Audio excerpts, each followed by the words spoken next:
I can't believe it. I'm just 56 days away from Springer Mountain and the start of my through hike of the Appalachian Trail. So, what does one do when you're this close to the beginning of your hike? And you know, what should be the final stages of your preparations? Well, for me, it's probably going to be a little bit different because I actually have a lot on my plate for the first part of 2024. I actually, in just 7 or 8 days, I'm leaving to begin my adventure, a short adventure in down under in Australia and New Zealand. I'll be there about 3 weeks in each place. So for about a month and a half until mid-March, that's what I'll be doing. And as soon as I fly back to the States, I'm essentially leaving for Amicalola Falls. I'm registered to start on March 12th.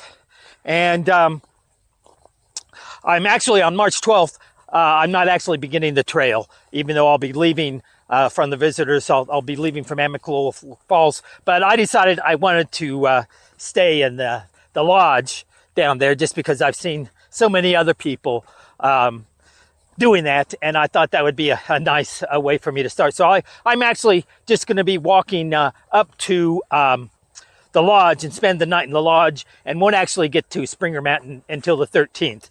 So I guess the official start of my AT hike won't be until March 13th. So, and that's pretty much in the bubble. But I've got such a tight schedule of things that I'm doing this year that was really about the only time that I could start.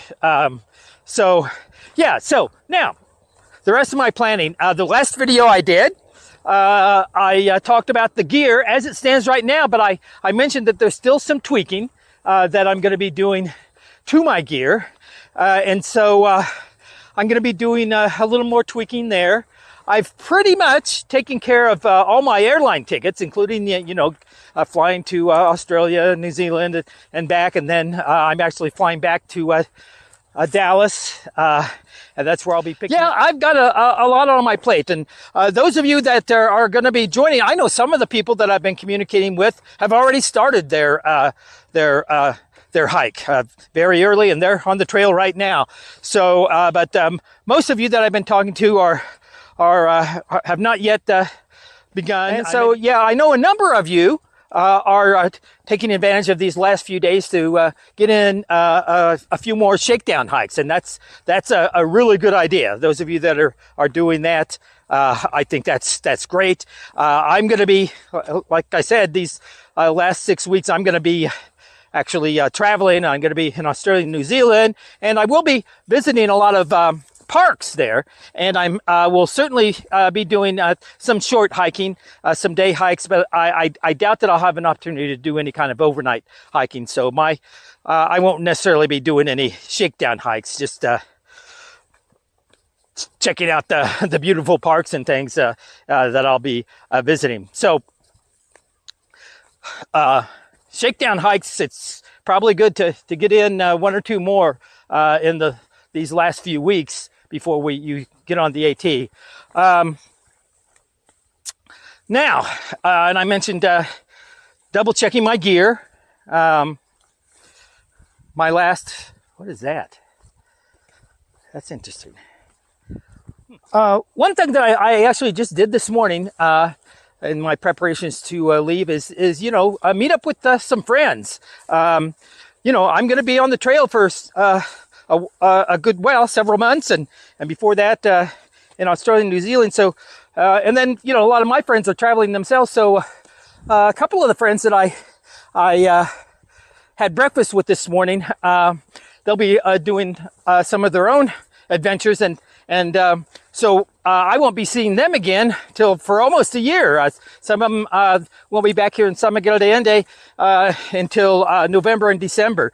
So yeah, so I touched bases with some of my friends for what will be the last time for at least a year. Although they did tell me they'll be following my vlogging and we'll probably have a few communications, but I won't be seeing them for almost a year, some of them. So yeah, that's something that I think you should have on your to-do list once you're getting this close to the beginning of your hike is, you know, communicating with your friends and you know, saying goodbye to them for however long it'll be before you see them again. Okay, and another thing that you need to consider if you're like me and you have some canine companions, if you've been following my vlogs, you know that since I've been here to San Miguel de Allende, I was always planning on rescuing at least one dog, and but I didn't want to do it until after I'd hiked the AT. But an opportunity came up. I was fostering a couple of little pups, and well, the next thing you know, I ended up adopting them. And fortunately, and so if you have pets and you live alone like I do, you need to be making arrangements for the care of your pets. And so fortunately, I have a good old friend, or she's not old, I shouldn't say that. Her name's Tracy, but she's a friend that I've known for several years. We knew each other in Dallas, but she, like me, now lives in Mexico in the southern part on the coast. I live in the central part in the mountains. But she loves San Miguel de Allende, and when I suggested that I wouldn't mind having somebody come and stay in my home while I'm gone and take care of my pups, she jumped at the idea. So that has worked out really well for me, and I think she'll take good care of the pups. And so that's another thing that you should be thinking about if you haven't already thought about at this stage, as we're getting just weeks away from the start of our hikes, that you should be thinking about.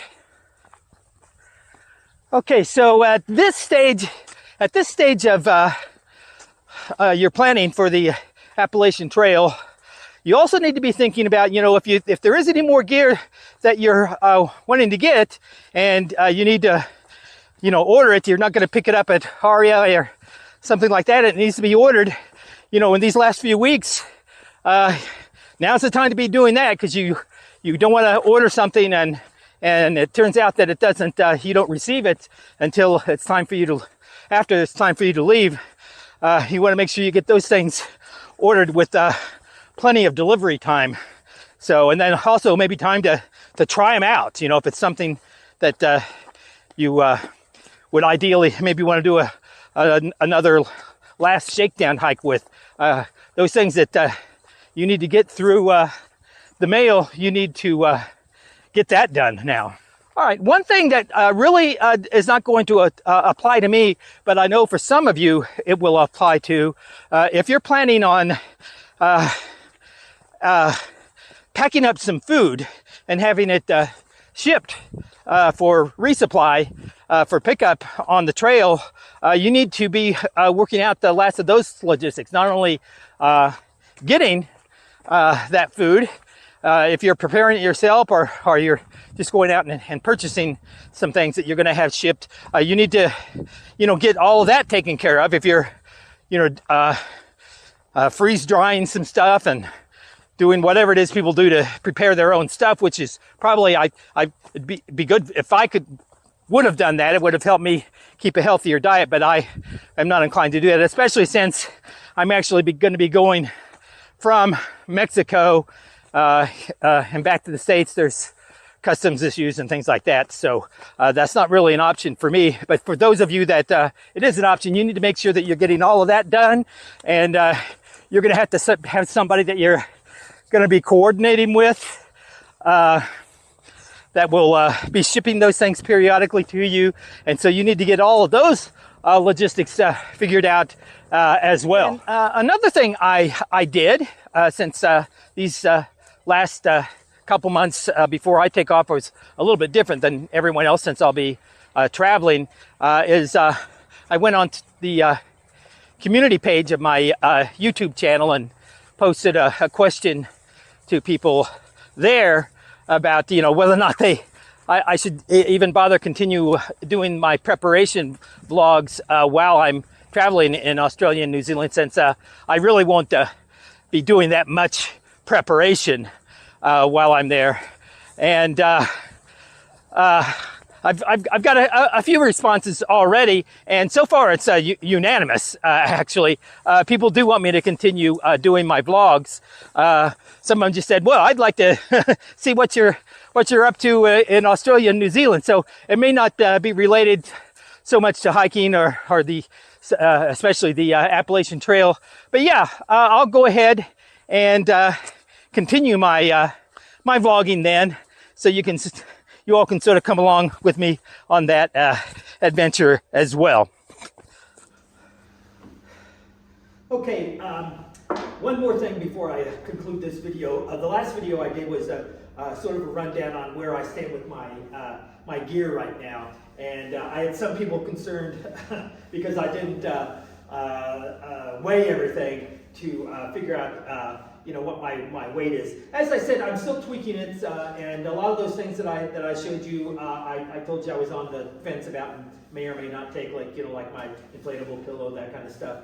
So some of that stuff may not actually go with me, but I went ahead and threw it all into my pack, which the pack itself I'll be changing to the Hyperlite, which is going to be a little bit lighter. But I threw everything in there and came up with a base weight that was around 17 pounds. So those of you that watched my last video and were concerned about what my weight is, that's what my weight is. And as I've said before, you know, I don't go crazy. I am weight conscious, but I'm definitely would not. I'm not a Hyperlite hiker. So as I've said many times before, I'm not sawing my toothbrush in half or anything like that. But yeah, I am weight conscious, and I'm trying to. And I think, you know, a base weight of 17 pounds, that's not bad. So so those of you that were concerned about that, that's where I stand right now on what my most likely base weight will be when I start the AT. So, and as always, happy trails.